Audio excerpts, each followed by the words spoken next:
कोविड-19 यानी corona virus की वजह से लॉकडाउन की आखिरी दिन 30 तारीख 5वां महीना, जब मैं चीनी लाने गई नरहट बीच बाजार मस्जिद के सामने जनरल स्टोर की दुकान। उस वक्त वहाँ कोई नहीं थी। मौजूद मोहम्मद इशाक के बेटे उम्र लगभग 22 साल की अशफाक मेरे हाथ पकड़ के अंदर ले गए और मेरी छाती पकड़ ली और मेरे सलवार खोलकर नंगे कर दिया और मेरे यूं में उंगली डाल दी। उस समय मैं अशफाक की गिरफ्त से खुद को आज़ाद नहीं करा पाई।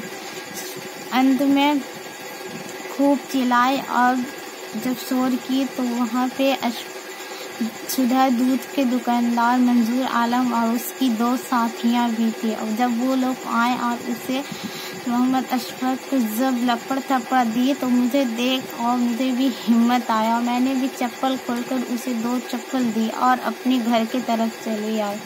जब मैं अपने घर आई तो अपनी मम्मी को पकड़ के रोने लगी। वो बहुत पूछने के बाद जब मैंने बताई तो मेरी अम्मी को सुनकर पैर के नीचे से ज़मीन खिसक आई। और फिर दूसरा दिन 31 तारीख जकीर के बेटे शकील और अमीन के बेटे कशीम मेरे घर आए कि कैसर आलम के पुत्र गुड्डू और बंटी ने तुम्हें बुलाया है।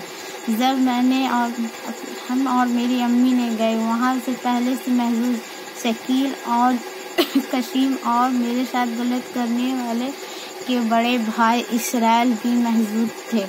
और गुड्डू बंटी बोले, अरे चूहियारिन, तुम लोग की इज्जत ही क्या है? जो हुआ से भूल जाओ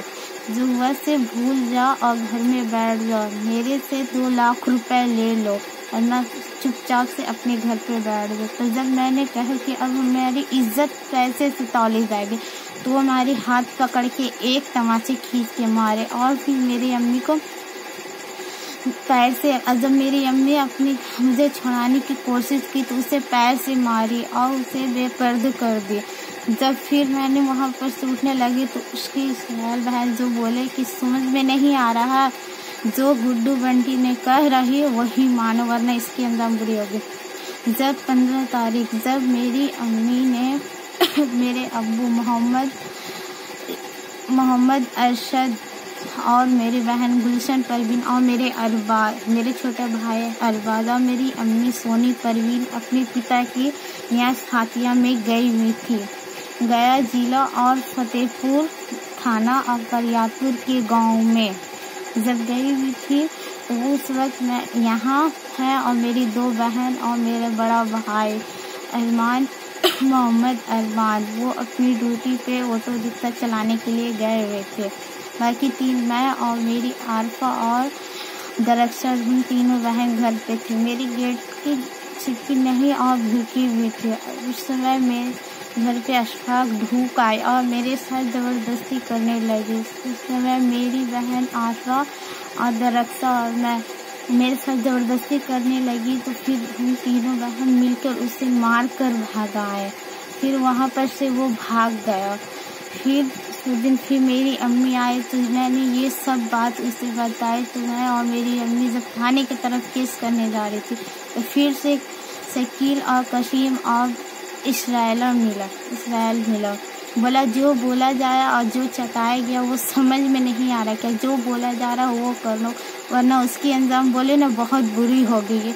यहाँ से तुम्हें चला जाना पड़ेगा, पूरा नरक छोड़ के तुम्हें ऐसा हाल कर देंगे वरना चुपचाप से घर में बैठ जाओ। मैं और मेरी अम्मी फिर लौट कर अपनी घर चली गई। फिर दूसरे दिन वहाँ मेरे घर के पास से गुजर रहे थे मंजूर आलम। बोले कि हाँ और बताया हाल चाल। मेरी अम्मी घबराई हुई थी। बोले क्यों आप घबराए हुए? तो अम्मी मेरे घर में बुलाए उसको। बोले क्या करे, ऐसा बात है। मैंने बोली हाथ जोड़कर कि अब तो देखे मेरे साथ कितने गलत, आप ही इंसाफ दिला सकते हैं हमें और मेरे गलत होने। और मेरी अम्मी अब्बू ने कह रहे हैं अब इसलिए जहर खाकर मरना पड़ेगा। तो वो बोले नहीं, ऐसा नहीं होना चाहिए। उन्होंने हमें हिम्मत दिलाया और बोले तुम सही हो, तुम्हें इंसाफ मिलेगा और जो गलत है उसे सज़ा मिलेगा। तुम चलो नवादा महिला थाना में आ रही हूँ। जब मैं गई महिला थाना जो मेरे साथ घटना घटी इसकी आवेदन लिखकर मैंने दे दी।